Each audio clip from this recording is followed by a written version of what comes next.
maka dengarkan mereka dan taatilah apa saja yang sesuai dengan kebenaran. Jika mereka berbuat baik, maka kebaikan tersebut untuk kalian dan mereka.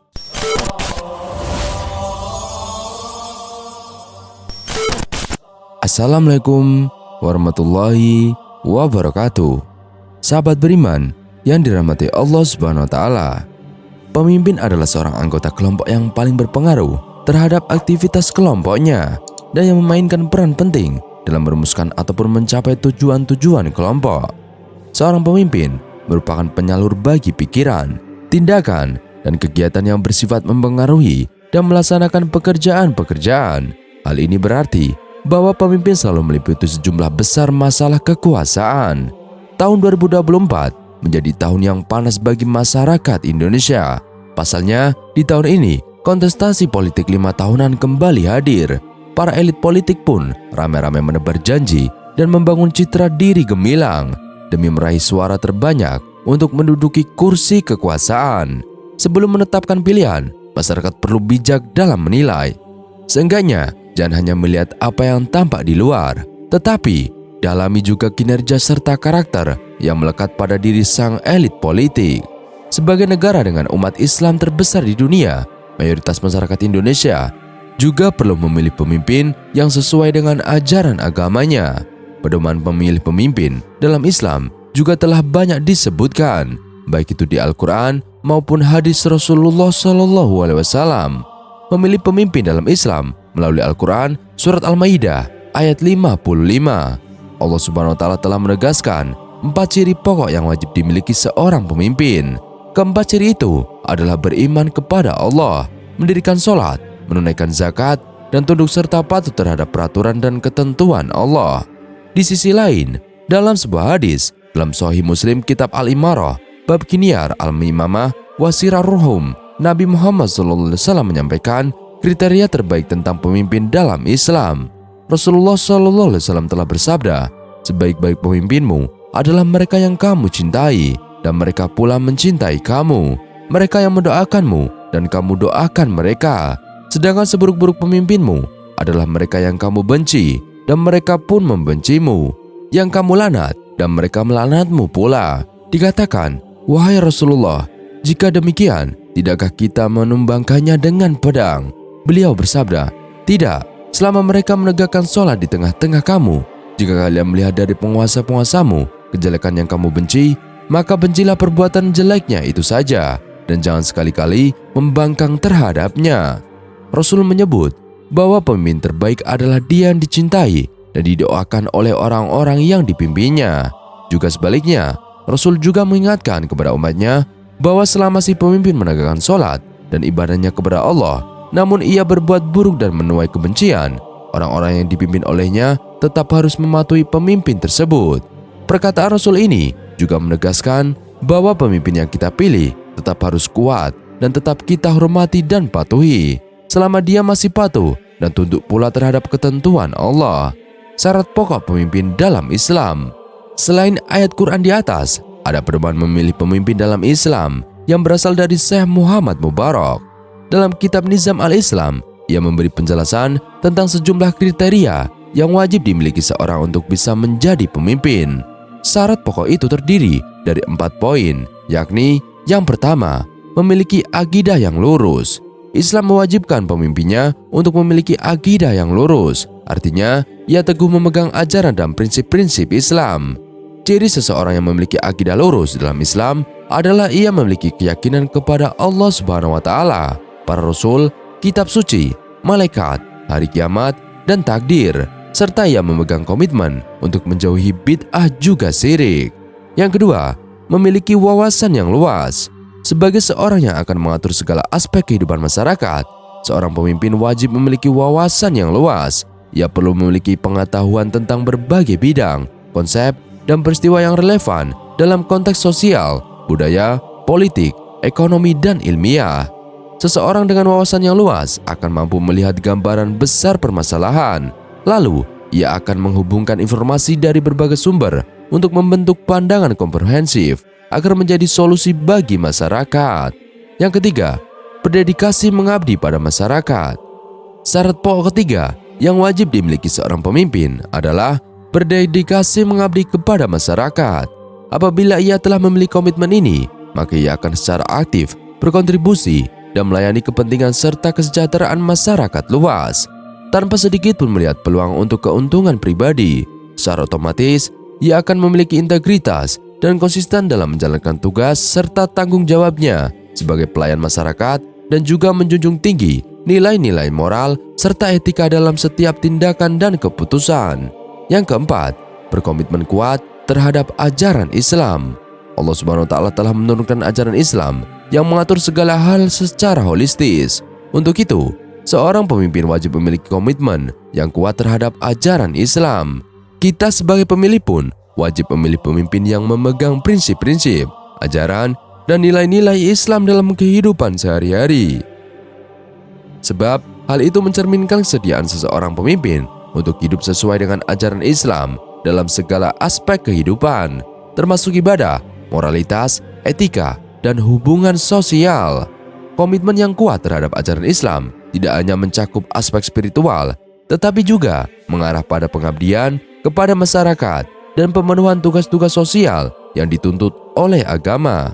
Itulah pedoman memilih pemimpin dalam Islam. Sebelum memutuskan pilihan, kita semua sebagai umat Islam perlu meninjau dan mempertimbangkan kembali pilihan kita sesuai dengan kriteria-kriteria di atas. Semoga Allah menjadikan Indonesia negeri yang diridhoinya dan memberikan kita pemimpin yang benar-benar menyayangi kita. Yang kelima, kriteria pemimpin yang ideal menurut Rasulullah SAW. Kriteria pemimpin ideal pernah dijelaskan Rasulullah dalam beberapa hadis. Tentu sebagai umat Islam harus mengikuti kriteria tersebut agar bisa menjadi pemimpin yang adil serta bertanggung jawab. Dalam ajaran Islam, pemimpin terbaik sepanjang masa tentu saja Rasulullah SAW. Beliau menjadi suri tauladan dan sosok panutan dalam pemimpin umat. Melalui Al-Quran, Allah Subhanahu wa Ta'ala berfirman tentang perintah mentaati ulil amri atau pemimpin, sebagaimana termaktub dalam surat An-Nisa ayat 59. Hai orang-orang yang beriman, taatilah Allah dan taatilah Rasul-Nya dan ulil amri atau pemimpin di antara kamu. Kemudian, jika kamu berlainan pendapat tentang sesuatu, maka kembalikanlah ia kepada Allah atau Al-Quran dan Rasul Sunnahnya. Jika kamu benar-benar beriman kepada Allah dan hari kemudian, yang demikian itu lebih utama bagimu dan lebih baik akibatnya. Mengutip buku Al-Ahkam Al-Sultaniyah, hukum-hukum penyelenggaraan negara dalam syariat Islam oleh Imam Al-Marwazi, dijelaskan bahwa pada ayat di atas Allah Subhanahu wa Ta'ala mewajibkan umat Islam mentaati ulil amri di antara kita, dan ulil amri yang dimaksud adalah para imam atau khalifah atau pemimpin yang memerintah. Hisam bin Urwah meriwayatkan dari Abu Sholih dari Abu Hurairah radhiyallahu an bahwa Rasulullah SAW bersabda, sepeninggalku akan datang kepada kalian pemimpin-pemimpin, kemudian akan datang kepada kalian pemimpin yang baik dengan membawa kebaikannya, kemudian akan datang kepada kalian pemimpin yang jahat dengan membawa kejahatannya. Maka dengarkan mereka dan taatilah apa saja yang sesuai dengan kebenaran. Jika mereka berbuat baik, maka kebaikan tersebut untuk kalian dan mereka, dan jika berbuat jahat, maka kalian mendapatkan pahala dan mereka mendapatkan dosa. Setiap calon pemimpin diperbolehkan untuk berusaha dan berkompetisi untuk merebutkan posisi sebagai pemimpin. Jumhur ulama dan fuqaha berpendapat bahwa memperebutkan jabatan imamah atau kepemimpinan bukan merupakan sesuatu yang tercela dan terlarang. Pemimpin yang ideal menurut Rasulullah SAW, pemimpin ideal dalam sejarah Islam adalah Nabi Muhammad SAW. Dalam masa kepemimpinannya, Rasulullah memiliki beberapa sifat, yakni sidik atau jujur, amanah dipercaya, fatonah cerdas. Sifat ini dapat menjadi landasan kriteria pemimpin yang baik. Yang pertama, pemimpin yang jujur. Rasulullah SAW pernah menegaskan salah satu sahabatnya untuk tidak meminta jabatan. Ucapan ini terekam dalam hadis riwayat Al-Bukhari dari Abdurrahman bin Samurah. Beliau mengatakan, Nabi SAW berkata kepadaku, wahai Abdurrahman bin Samurah, janganlah kamu meminta jabatan, sebab jika kamu diberi jabatan dengan tanpa meminta, maka kamu akan ditolong, dan jika kamu diberinya karena meminta, maka kamu akan ditelantarkan. Dan jika kamu bersumpah, lantas kamu lihat ada sesuatu yang lebih baik, maka bayarlah kafarat sumpahmu dan lakukanlah yang lebih baik. Hadis riwayat Imam Al-Bukhari. Melansir laman NU Online, Al-Walawi dalam Zahirah Al-Uqbah berpendapat, makna hadis tersebut adalah siapapun yang meminta kepemimpinan dan dikabulkan, maka Allah akan menghilangkan pertolongan karena kerakusannya. Adapun lafal hadis, dan jika kamu diberikan kepemimpin tanpa diminta, maka kamu akan mendapatkan pertolongan. Maksudnya adalah Allah akan menolongmu dan mengilhamimu dengan kebenaran, sehingga kamu dapat bahagia di dunia dan di akhirat. Muhammad Ibnu Ali Al-Walawi, Zazirah Al-Uqbah Fisar Sunan Al-Nasai Al-Mujabah Dar Al-Mirjad Al-Dauljah Juz 39 halaman 235. Yang kedua, pemimpin yang amanah. Seorang pemimpin haruslah bersikap amanah dan tidak curang. Dalam sebuah hadis, Rasulullah menjelaskan bahwa pemimpin yang curang tidak Allah masukkan ke dalam surga. Tidaklah seorang hamba yang diserai Allah untuk memimpin rakyat, lalu ia meninggal dunia dalam keadaan curang terhadap rakyatnya, kecuali Allah mengharamkannya masuk surga. Hadis riwayat Imam Al-Bukhari. Yang ketiga, pemimpin yang bertanggung jawab. Sifat bertanggung jawab merupakan sifat pendasar yang harus ada pada seorang pemimpin. Sifat amanah dan bertanggung jawab inilah akan berpengaruh pada putusan yang diambilnya. Rasulullah SAW bersabda dari Abdullah bin Umar radhiyallahu anhuma, Rasulullah SAW bersabda, ketahuilah, setiap dari kalian adalah seorang pemimpin dan kalian akan dimintai pertanggungjawabannya atas yang dipimpin. Penguasa yang memimpin orang banyak akan dimintai pertanggungjawaban atas yang dipimpinnya. Setiap kepala keluarga adalah pemimpin anggota keluarganya dan dia dimintai pertanggungjawaban atas yang dipimpinnya. Dan istri pemimpin terhadap keluarga suaminya dan juga anak-anaknya, dan dia akan dimintai pertanggungjawabannya terhadap mereka. Budak juga seorang pemimpin terhadap harta tuanya dan akan dimintai pertanggungjawaban terhadapnya. Ketahuilah, setiap kalian adalah bertanggung jawab atas yang dipimpinnya. Yang keempat, pemimpin yang ahli dan cerdas. Seorang pemimpin haruslah orang yang ahli dan cerdas. Keahlian ini meliputi berbagai hal, termasuk menata kewarganegaraan yang akan membawa negara dan rakyat pada kestabilan di berbagai bidang, baik kemanaan, ekonomi, politik, pendidikan, kesehatan, dan lain-lain. Memberikan kepercayaan kepada yang bukan ahlinya merupakan suatu tanda kehancuran. Sebagaimana Rasulullah SAW pernah bersabda, apabila sifat amanah sudah hilang, maka tunggulah terjadinya kiamat. Orang itu bertanya, bagaimana hilangnya amanah itu? Nabi SAW menjawab, jika urusan diserahkan bukan kepada ahlinya, maka tunggulah terjadinya kiamat. Hadis riwayat Imam Al-Bukhari. Yang kelima, pemimpin yang mencintai dan dicintai rakyat. Kemudian kriteria pemimpin selanjutnya yaitu dicintai dan mencintai rakyatnya. Bagaimana Rasulullah SAW bersabda, sebaik-baik pemimpin kalian adalah orang-orang yang kalian cintai dan mencintai kalian. Kalian mendoakan mereka dan mereka pun mendoakan kalian. Dan seburuk-buruk pemimpin kalian adalah orang-orang yang kalian benci dan membenci kalian. Kalian melaknat mereka dan mereka pun melaknat kalian. Hadis riwayat Imam Muslim. Demikian 5 kriteria pemimpin ideal menurut Rasulullah. Semoga para pemimpin memiliki tanggung jawab dalam mengemban amanah. Dan dalil tentang pemimpin berikut. Beberapa dalil tentang pemimpin dalam Al-Quran dan hadis. Yang pertama, Al-Quran Surat Al-Baqarah ayat 30. Ingatlah ketika Tuhanmu berfirman kepada para malaikat, aku hendak menjadikan khalifah di bumi. Mereka berkata, apakah engkau hendak menjadikan orang yang merusak dan menumpahkan darah di sana, sedangkan kami bertasbih memujimu dan menyucikan namamu? Allah berfirman, sesungguhnya aku mengetahui apa yang tidak kamu ketahui.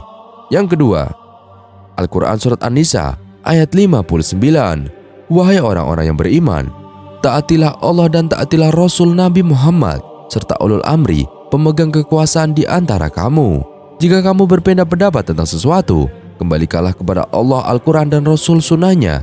Jika kamu beriman kepada Allah dan hari akhir, yang demikian itu lebih baik bagimu dan lebih bagus akibatnya di dunia dan di akhirat. Yang ketiga, Al-Quran Surat Shad ayat 26.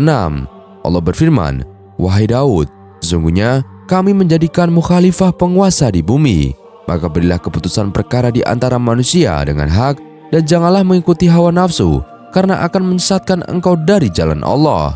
Sesungguhnya Orang-orang yang sesat dari jalan Allah akan mendapatkan azab yang berat karena mereka melupakan hari perhitungan. Yang keempat, Al-Quran Surat Ali Imran ayat 159. Maka berkat rahmat Allah, engkau atau Nabi Muhammad berlaku lemah lembut terhadap mereka. Seandainya engkau bersikap keras dan berhati kasar, tentulah mereka akan menjauh dari sekitarmu. Oleh karena itu, maafkanlah mereka, mohonkanlah ampunan untuk mereka, dan bermusyawarahlah dengan mereka dalam segala urusan atau penting. Kemudian apabila engkau telah membulatkan tekad, bertakwalah kepada Allah. Sesungguhnya Allah mencintai orang-orang yang bertawakal. 5 hadis bahwa manusia adalah pemimpin dikutip dari buku Sahih Bukhari Muslim karya Muhammad Fuad Abdul Baqi. Hadis tentang pemimpin itu yaitu Rasulullah SAW bersabda, kalian semuanya pemimpin atau pemelihara dan bertanggung jawab terhadap rakyatnya. Seorang raja adalah pemimpin bagi rakyatnya dan akan ditanya tentang kepemimpinannya. Seorang suami memimpin keluarganya dan akan ditanya tentang kepemimpinannya. Seorang ibu memimpin rumah suaminya dan anak-anaknya dan akan ditanya tentang kepemimpinannya. Seorang hamba atau buruh pemimpin harta milik majikannya akan ditanya tentang pemeliharaannya. Camkan bahwa kalian semua adalah pemimpin dan akan dimintai pertanggungjawaban tentang kepemimpinannya. Hadis riwayat Bukhari. Yang keenam, hadis taat kepada pemimpin. Rasulullah SAW bersabda, siapa yang taat kepadaku, maka berarti taat kepada Allah. Dan siapa yang maksiat kepadaku, berarti maksiat kepada Allah. Dan siapa yang taat kepada pemimpin yang aku angkat, berarti taat kepadaku. Dan barang siapa yang melanggar pemimpin yang aku angkat, berarti melanggar aturanku. Hadis riwayat Bukhari. Yang ketujuh, hadis mengikuti aturan pemimpin yang baik. Rasulullah SAW bersabda, patuh dan taat itu pada pemimpin adalah wajib bagi seorang dalam hal apa yang ia sukai atau benci, selama tidak diperintah berbuat maksiat. Jika diperintah maksiat, maka tidak wajib patuh dan taat. Hadis riwayat Bukhari. Ciri-ciri pemimpin dalam Islam. Yang pertama, pemimpin dalam Islam harus memiliki sifat sidik atau benar, amanah atau dapat dipercaya, tabligh atau menyampaikan, dan fatona atau cerdas. Sifat itu berkaca pada 4 sifat baik yang dimiliki Rasulullah dalam memimpin umatnya.